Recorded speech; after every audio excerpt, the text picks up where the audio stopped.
The massive ships appeared without warning at the edge of our solar system. They looked nothing like human spacecraft. These vessels were not built but grown. Huge living things that moved through space like giant sea creatures through water. Admiral Elena Chen was having breakfast when the emergency alert sounded.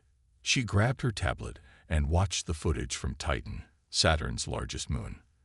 The recording showed the small human research base there. Scientists ran in panic as strange creatures moved through the hallways. "What are those things?" Elena whispered to herself. The creatures stood nearly 20 feet tall, with bodies like giant praying mantises.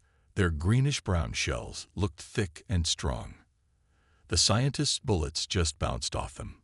The video ended as one of the creatures turned toward the camera, its triangle-shaped head tilting curiously before the feed went dead.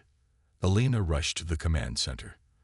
The room buzzed with activity as officers shouted orders and technicians worked frantically at their stations. "Report," Elena demanded. Colonel Torres stepped forward. "The Titan research station has been destroyed. Admiral, all 53 personnel are presumed dead. We've lost contact with 3 other outer system outposts. Do we know who they are? Have they tried to communicate?" "No messages, no warnings," Torres said. "They just appeared and attacked." Elena studied the screens showing the alien ships approaching the orbit of Saturn. "Get me everything we have on these creatures. I want to know what we're dealing with." Dr. Patel, the fleet's xenobiologist, joined them. "Based on what little we've seen, they appear to be some kind of apex predator species. Their biology suggests they evolved to hunt and kill." "Why attack us?" Elena asked. "We've done nothing to them." "Perhaps that's not how they see things," Patel replied. "For true predators, everything else is either a threat or prey. They may not recognize us as intelligent beings worthy of communication." The room fell silent as a new transmission came in. The aliens had reached Jupiter's moons and were attacking the mining colonies there. The footage showed the creatures moving with frightening speed and coordination, working together like a perfectly trained army. "Get me the president," Elena ordered, "and begin emergency evacuation of Mars and Luna colonies. All civilian ships are to return to Earth immediately." As the orders went out, Elena stayed behind to study the footage again. Something about the aliens bothered her. They were clearly powerful and advanced, but there was a pattern to their attacks. They moved in straight lines, never changing direction even when it would be more efficient. They didn't take cover or use tactics. They simply overwhelmed their targets with superior strength and numbers. "They hunt like insects," she murmured. "They're not expecting resistance. They've never needed to adapt." A plan began to form in her mind. Humans had evolved as persistent hunters on the savannas of Africa. They weren't the strongest or fastest predators, but they were the most adaptable, the most creative. These aliens might have conquered many worlds, but they had never encountered humans before. Elena stood up straight. "Begin full military mobilization," she ordered. "And get me all our best military strategists and scientists. If these things want to hunt humans, they're about to learn we're not such easy prey." The red dust of Mars swirled around Governor Kenji Takahashi as he watched the alien ships approach. He had received Admiral Chen's warning just hours ago. Now, the massive living vessels hung in the sky above Mars colony like giant predatory birds. "Everyone to their positions," Kenji ordered through his comm. "Remember the plan." The aliens had destroyed every outpost they encountered so far.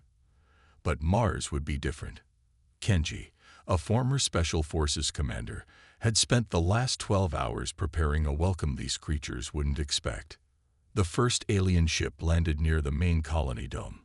The huge mantis-like creatures emerged, moving in perfect formation toward the entrance. They cut through the outer doors easily with tools that looked like extensions of their own bodies. Inside the main dome, all was quiet. The aliens moved forward, expecting to find terrified humans to hunt. Instead, they found empty halls. Now, Kenji whispered into his comm, Throughout the dome, hidden panels opened. Security teams fired special weapons not aimed at the aliens, but at weak points in the dome structure. Controlled breaches erupted, creating powerful winds as Mars' thin atmosphere and the dome's pressurized air collided. The sudden forces threw several aliens off balance. At the same time, mining vehicles burst from underground tunnels, ramming into the confused aliens. The creatures were strong, but they hadn't expected to be attacked from below. In her underground lab, Dr. Aisha Mbiki watched the battle through security feeds. She had a different mission. 2 security officers dragged in something large covered with a tarp. "We got one, Doctor," said the first officer, breathing hard. It was stunned when one of the mining rigs hit it. Aisha pulled back the tarp. The alien was even more terrifying up close. Nearly 20 feet of armored exoskeleton, with razor-sharp limbs, and that strange triangular head with compound eyes. "Is it dead?" she asked. "Just unconscious, we think. Those suits you designed worked. Its claws couldn't penetrate." Aisha immediately went to work, taking samples and scans. What she discovered surprised her. "This doesn't make sense," she muttered. "Their biology is advanced, but simple in some ways. Their nervous system is efficient, but predictable." Above ground, the battle raged. The aliens were recovering from the surprise, their superior numbers pushing back the human defenders. Kenji ordered his people to retreat deeper into the colony's tunnel system.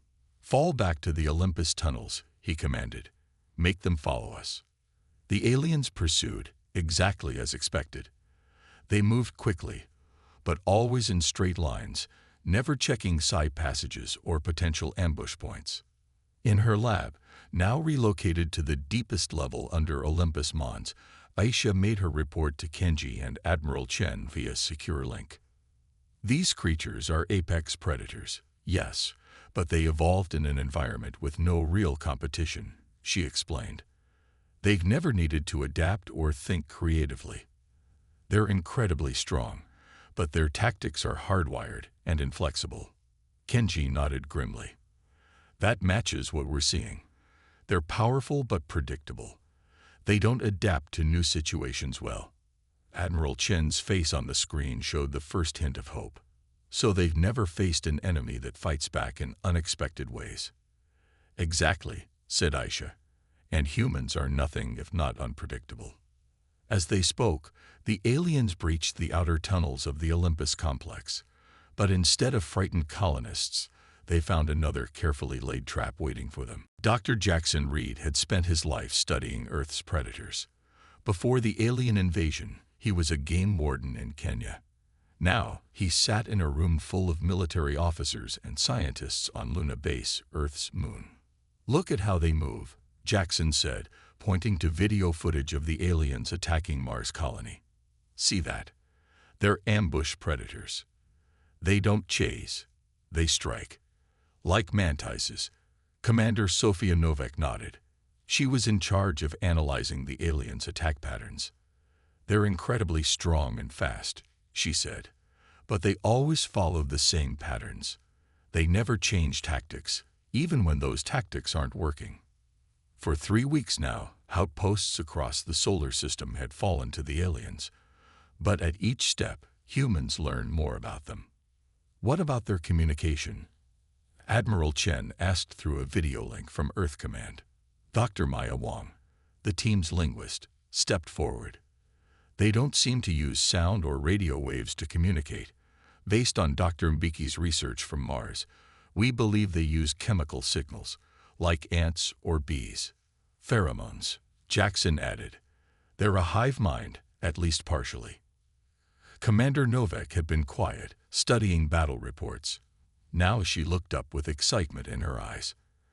"I think I see a pattern," she said. "These aliens have never developed certain military concepts. They don't understand guerrilla warfare.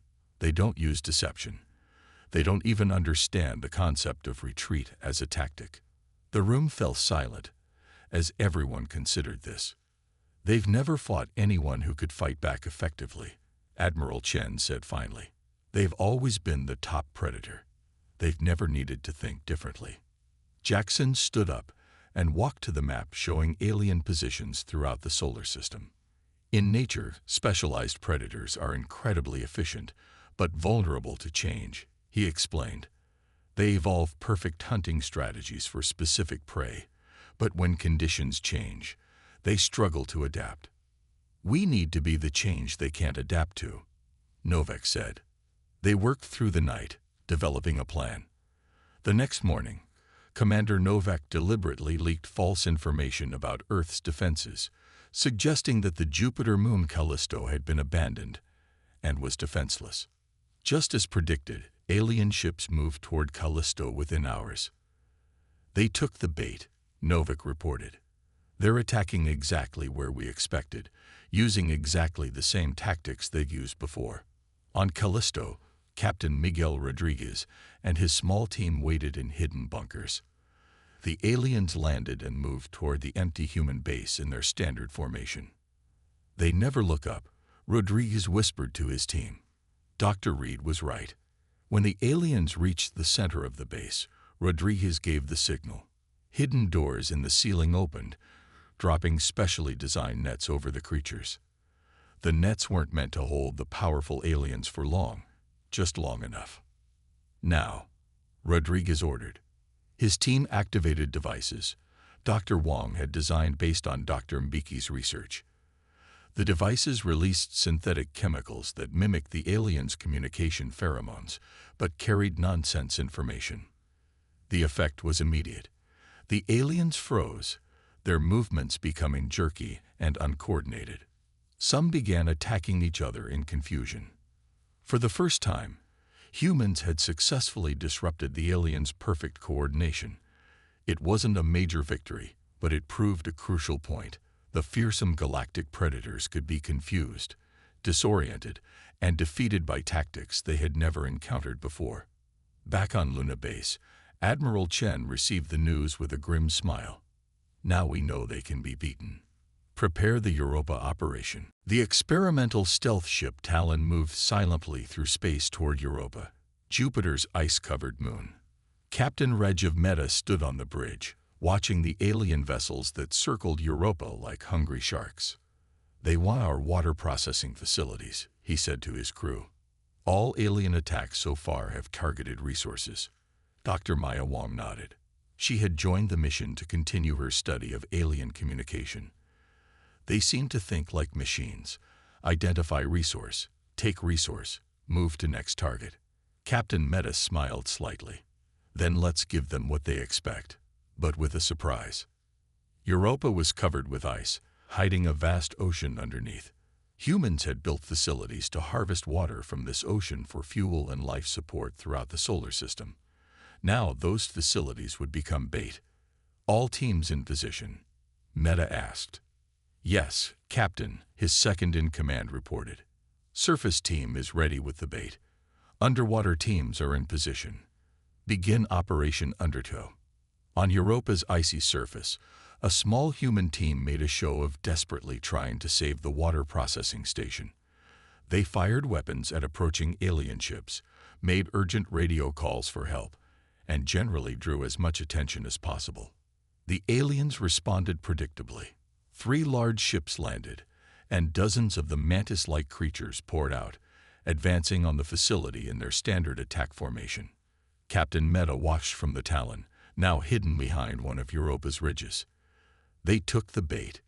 Prepare Phase 2. The human defenders on the surface retreated inside the facility, sealing doors behind them. The aliens cut through these barriers easily, just as expected. They moved through the station, finding it oddly empty. Most of the equipment was still running, but there were few humans to be found. Then, as the majority of aliens gathered in the central processing area, the trap was sprung. Now, ordered Meta.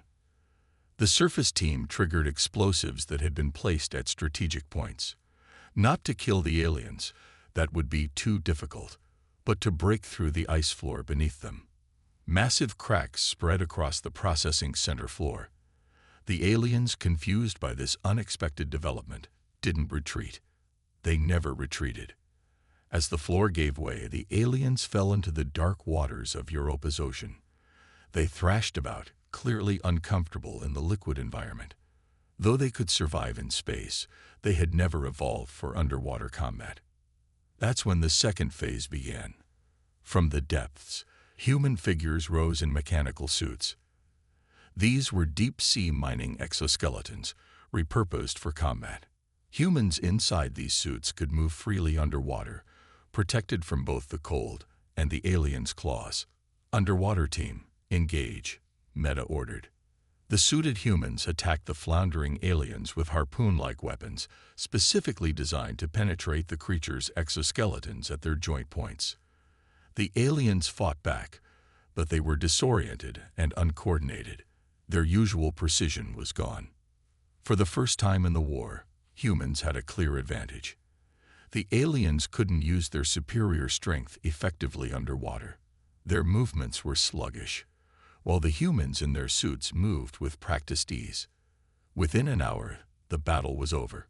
27 aliens had been killed, and 5 captured alive. More importantly, one of their ships had been secured mostly intact.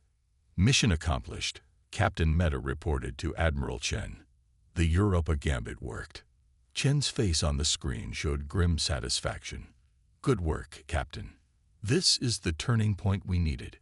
Bring those captured aliens and that ship to Luna Base immediately. The water was their weakness, Dr. Wong observed. They've never encountered a species that fights from underwater. Meta nodded. Today we proved they're not invincible. They can be beaten. We just need to keep finding the ways they've never prepared for. Admiral Chen stood in Earth's central command room, studying the holographic display of the solar system. Red dots showed alien positions, while blue marked human strongholds. For the first time in months, there were more blue dots than red. The aliens are pulling back, she said to her officers. They're gathering their forces here, near Venus. They're preparing for a major attack on Earth. Dr. Aisha Mbeki entered the room, looking tired but excited. She had been working non-stop since examining the aliens captured at Europa. Admiral, we've made a breakthrough, she announced. We've created a compound that disrupts their chemical communication system. It won't kill them, but it will confuse them, make it harder for them to coordinate. Chen nodded. How soon can we deploy it? It's ready now. We can load it into special missiles and target their ships. On the lunar surface, Colonel Nadia Volkov prepared her special operations team. They had been practicing new tactics based on everything learned about the aliens so far. Remember, she told her soldiers, these creatures think in straight lines. They expect direct attacks. We will not give them what they expect. Her team had spent weeks studying Earth's guerrilla fighters throughout history. From ancient nomads to modern resistance movements, they learned to strike quickly and disappear, to set traps and create confusion. 2 days later, the aliens made their move. A massive fleet, larger than any seen before, approached Earth's orbit. At its center was a ship 3 times larger than the others. New alien vessel detected, reported a technician. It's enormous. On the main screen, they saw it. A ship shaped differently than the others, with strange glowing patterns across its surface. That must be their command ship, Chen said. And look, something's coming out. A single alien emerged from the giant ship. It was much larger than the others, at least 30 feet tall, with more complex markings on its exoskeleton. The Queen Commander, Dr. Wong whispered. Based on what we learned from the captured aliens, that's their leader. The alien fleet moved toward the lunar defense arrays, Earth's first line of defense. But Chen was ready. Deploy the disruption missiles, she ordered. Dozens of missiles launched from hidden silos on the moon's surface. They didn't target the alien ships directly but exploded in space around them, releasing clouds of Dr. Mbeki's chemical compound. The effect wasn't immediate, but soon the alien ships began to move erratically. Some crashed into each other. Others fired weapons at nothing. It's working, Chen said. Now, Colonel Volkov, your team is up. Volkov's special forces launched from the dark side of the moon in small, fast ships. They didn't attack the main fleet, but targeted the confused outlying ships, planting explosive devices and retreating before the aliens could respond.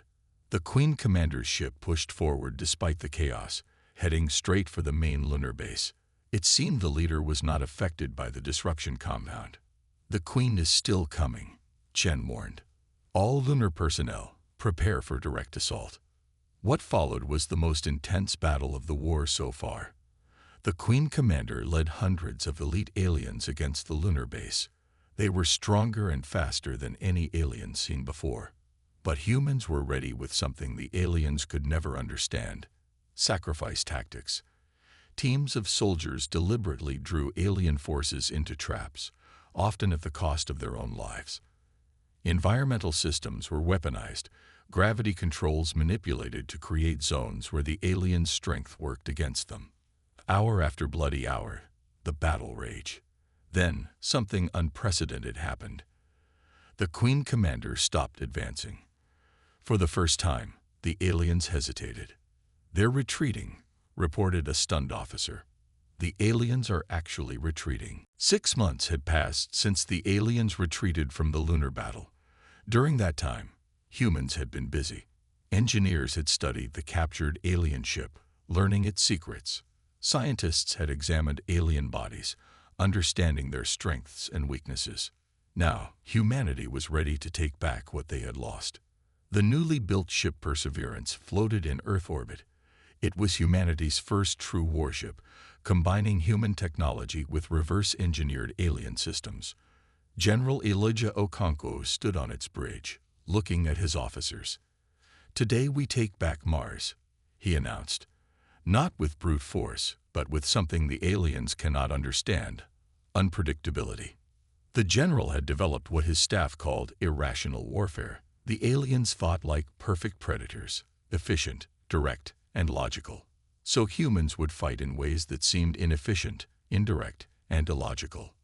"Remember your training," Okonkwo told his crew. "Do not fight as they expect. Fight as only humans can." The Perseverance led a fleet of smaller ships toward Mars. As they approached, alien vessels moved to intercept them. The battle began in space above the red planet. But instead of forming a defensive line, the human ships scattered in seemingly random patterns. Some ships retreated when they should have advanced. Others flew directly at the aliens only to veer away at the last moment. Nothing made sense to the aliens' logical minds. "They're confused," reported Captain Lena Rodriguez from her small stealth ship, "just as we planned." While the main fleet distracted the aliens with their chaotic movements, Rodriguez and her team approached Phobos, the small moon of Mars where the aliens had built their command center. "Prepare for insertion," Rodriguez ordered. Her ship was tiny, barely large enough for her team of 6. It had been painted with special materials that absorbed light and heat, making it nearly invisible. The team landed on Phobos undetected. They wore special suits designed by Dr. Mbiki that masked their body heat and scent, making them invisible to alien senses. "Remember," Rodriguez told her team, "our mission isn't to destroy their command center. It's to introduce Dr. Mbiki's virus." The virus wasn't designed to kill aliens. Instead, it would subtly alter their pheromone communication, causing confusion throughout their ranks. It was a weapon no other species had ever conceived, not a weapon of destruction, but of miscommunication. Rodriguez's team moved through the alien facility like ghosts. They planted small devices in ventilation systems that would slowly release the virus. The aliens never noticed them. Meanwhile, above Mars, General Okonkwo's irrational warfare continued to confuse the enemy. Human ships attacked in waves that made no strategic sense, some units sacrificing themselves to create openings where conventional military doctrine said no openings should exist. "They're trying to find the pattern in our attacks," Okonkwo said with satisfaction. But there is no pattern. When Rodriguez's team completed their mission and returned safely to their ship, Okonkwo gave the signal for the next phase. Suddenly, All human ships broke off their chaotic attacks and formed a perfect battle line. Exactly what the aliens had been expecting from the beginning. The aliens moved to counter this predictable formation. But it was a trap. The human ships unleashed a new weapon. Missiles containing the same disruption compound used in the lunar battle, but far more concentrated. As the aliens struggled to coordinate their response, Rodriguez's virus began to spread through their command structure on Phobos. Alien ships started receiving contradictory orders. Some attacked their own allies. For the first time, humans were not just defending. They were winning. Mars is ours again, Okonkwo announced as alien ships began to retreat from orbit. Not because we're stronger, but because we think differently. 2 weeks after the victory at Mars, a damaged alien ship drifted into the asteroid belt. Earth's patrol ships found it spinning slowly, its systems barely working. Approach with caution. Admiral Chen ordered from Earth Command. This could be a trap. The patrol team boarded the alien vessel carefully. Inside, they found something unexpected. A single alien, separated from the others. It moved differently than other aliens they had encountered. Its movements were jerky, uncertain. It seems confused, reported Captain Wade, the patrol leader, almost like it doesn't know what to do without orders. Dr. Maya Wong, who had become Earth's leading expert on alien communication, requested to examine the creature. Bring it to the secure facility on Ceres, she ordered. I want to study it. The secure facility on Ceres, the largest asteroid, had been built to study captured aliens. But no alien had ever been captured alone before. They always fought to the death or were captured in groups. Dr. Wong spent days observing the lone alien. She named it Vex. There's something different about this one, she told Admiral Chen during a video call. Without the chemical signals from other aliens, it's developing individuality. Chen looked skeptical. You're saying it's becoming a person. I'm saying it's becoming an individual, Wong clarified. The aliens are a hive mind, but this one, isolated from the others, is starting to think for itself. Wong developed a system to communicate with Vex using light patterns and simple sounds. Slowly, the alien began to respond. The Mirakath, Wong translated, using the name Vex gave for its species. They aren't naturally conquerors. They're trapped in patterns established thousands of years ago when they first achieved space travel. Are you suggesting we can reason with them? Chen asked. I'm suggesting we might be able to change them, Wong replied. Their society evolved into a perfect system for conquest, with no way to change direction. But individuals, separated from the hive mind, can think differently. Chen considered this information carefully. It was a huge risk, but also a potential opportunity. Establish a secure facility on Titan, she ordered finally. We'll bring more separated Mirakath there, ones captured individually. Let's see if your theory holds. Over the next month, 5 more individual aliens were captured and brought to the Awakening facility on Titan. Dr. Wong worked with each one, helping them develop individual thoughts. The process was slow, but promising. Not everyone approved of the project. General Viktor Krasnov, who had lost family when the aliens attacked Earth colonies, led the opposition. These creatures destroyed our outposts, killed thousands of our people, he argued in the Earth Defense Council. And now we're trying to make friends with them. Not friends, Chen corrected. We're trying to understand them. And maybe find a way to end this war without destroying each other. The debate raged on Earth, but on Titan, progress continued. Vex and the other separated aliens began to communicate more complex ideas. They revealed that the Queen Commander was not just their leader, but the central mind of their collective consciousness. Then disaster struck. A group of loyal Mirakath ships appeared near Titan without warning. They fired on the Awakening facility, trying to destroy what they saw as aberrations, the individualized Mirakath. They're trying to kill their own kind, Wong realized with horror. The hive mind sees individuals as a threat to its control. The battle for Titan had begun. not just for territory, but for the very concept of individual thought. While the battle raged around Titan, Dr. Jackson Reed led a small team on a different mission. They boarded the massive Meerkath world ship that had been captured during the Mars counteroffensive. The ship was enormous, more like a moving city than a vessel. "Stay alert," Reed warned his team. "We don't know what we might find in here." For days, they explored the strange organic corridors of the ship. The walls seemed alive, pulsing gently like a giant heart. They found sleeping quarters, weapon stores, and what appeared to be nurseries for young Meerkath. This isn't just a warship, Reed realized. It's a colony ship. They'd bring their entire society with them when they conquer. Deep within the ship, they discovered a chamber unlike any other. The walls were covered with strange symbols and images that seemed to tell a story. "It's some kind of historical record," said Professor Lai, the team's archaeologist. She studied the images carefully. "These show the Meerkath thousands of years ago. They looked different then, less aggressive in their posture." As they decoded more of the images, a shocking truth emerged. The Meerkath hadn't always been conquerors. 10,000 years earlier, they had encountered another species called the Void Architects. The Void Architects did something to them, Lai explained, pointing to disturbing images showing Meerkath being altered. "They changed the Meerkath brain structure, their very biology. They weaponized an entire species," Reed whispered in horror. Further records showed how the Void Architects had altered the Meerkath neural pathways, locking them into rigid patterns of conquest and expansion. What had once been a balanced predator species became living weapons, unable to change or grow. The Meerkath aren't the true enemies, Reed realized.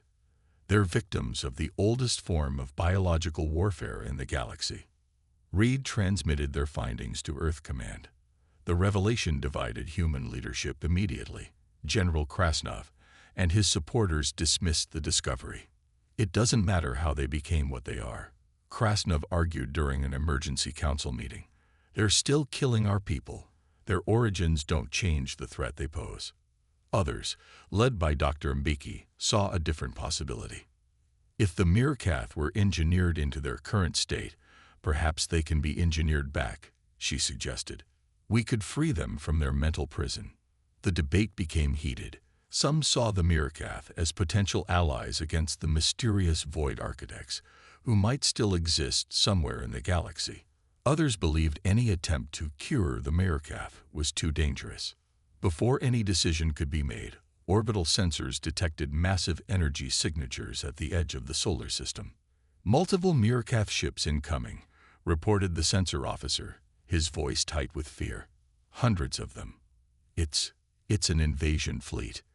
The images confirmed everyone's worst fears. A massive armada of Meerkath vessels, far larger than anything seen before, was approaching Earth. This wasn't just another attack. It was the full might of the Meerkath Empire, coming to end the unexpected resistance they had encountered. "We were right about one thing," Admiral Chen said grimly as she viewed the approaching fleet.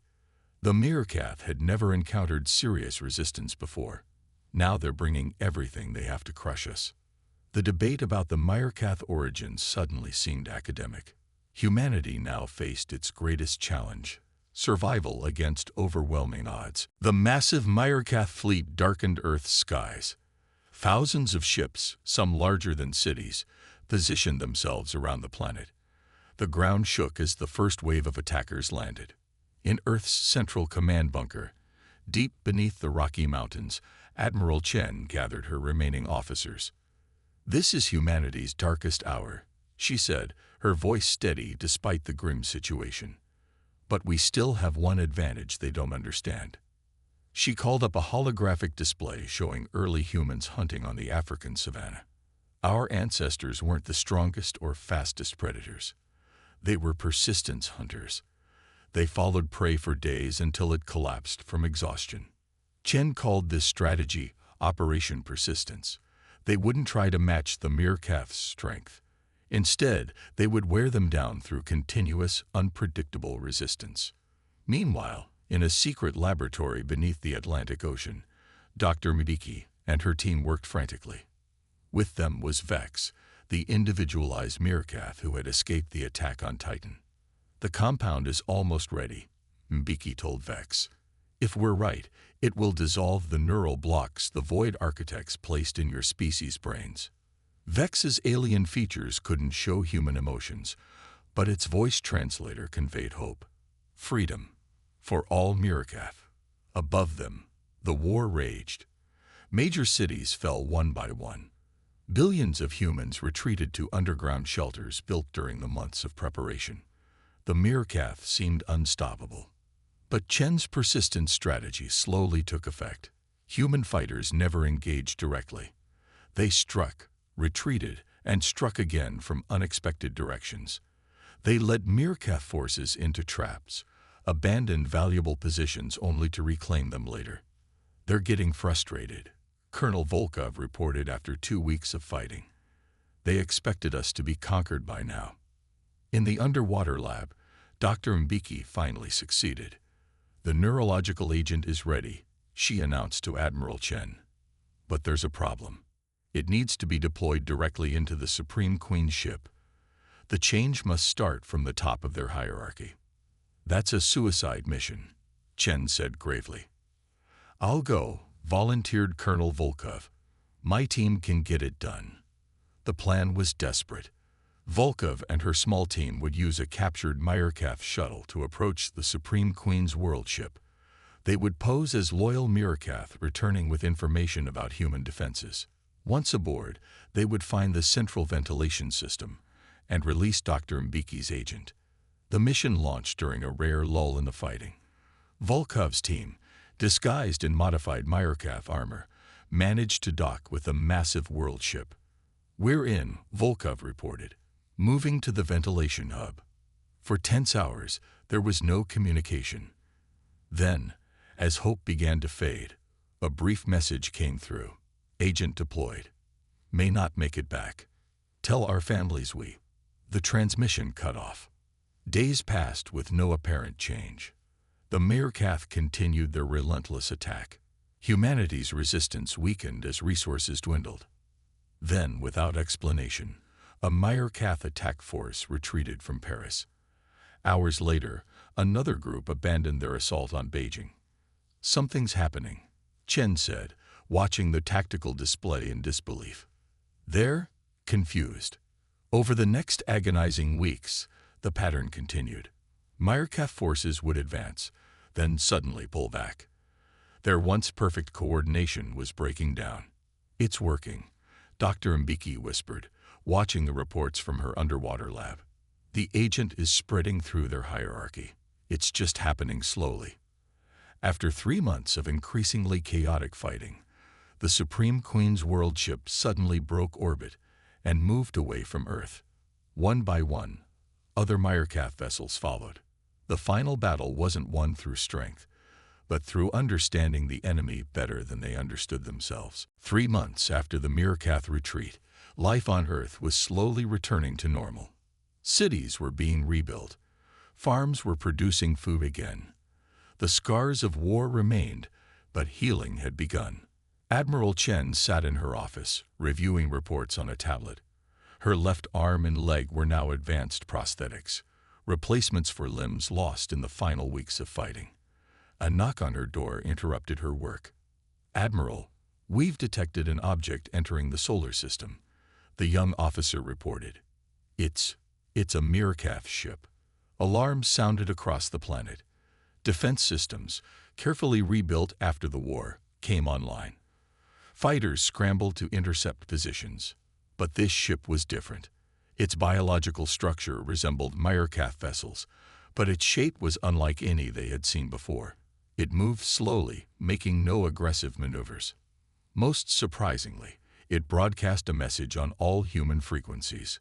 "We come to speak." The message repeated in 12 human languages. Each translation was formal but clear, showing careful study of human communication. Chen ordered her forces to maintain defensive positions but not attack. The strange ship was escorted to Earth orbit, where it remained, waiting. After careful consideration, Chen agreed to meet the visitors on the neutral ground of the International Space Station. She arrived with Dr. Mbeki, Dr. Wang, and a security team. The airlock opened, and a meerkat entered. It was immediately recognizable as a member of the alien species, but different. Its movements were fluid rather than rigid. Its eyes moved independently, scanning each human with apparent curiosity. "Greetings, Admiral Chen," it said through a translation device. "I am Vex." Chen's eyes widened. "Vex? But you were—" "I survived," Vex explained, "and I witnessed the change that spread through my people." Vex explained that Dr. Mbeki's neurological agent had cascaded through the entire meerkat species, breaking the engineered constraints that had locked them into conquest for thousands of years. The change wasn't instant. It took months for individual consciousness to develop across their population. "We are free now," Vex said. "Free to choose our own path. Free to think as individuals while maintaining our connection." Vex's delegation brought knowledge of the wider galaxy, including warnings about the Void Architects, who might still exist in distant sectors. They sought not war, but reconciliation and alliance. Many humans remained suspicious. Billions had died in the war. Trust would not come easily. But a small joint project was approved. A single exploration vessel combining meerkat biological technology with human creativity and adaptability. 3 months later, the ship Coexistence prepared for its maiden voyage. Its crew included both humans and meerkat, each bringing unique strengths to the mission. Admiral Chen, walking carefully on her prosthetic leg, addressed the crew before departure. "We faced extinction and survived not because we were stronger or more advanced," she told them. "We survived because we understood something the meerkat had forgotten. That true evolutionary success comes not from domination, but from adaptation and cooperation." As the ship departed, a human pilot worked alongside a meerkat navigator. Their hands, one with 5 fingers, one with 3 claws, moved over the same control panel. Different minds approached the same stars from complementary perspectives. The galaxy's most feared predators were no longer feared, but finally understood, and in understanding came the possibility of peace.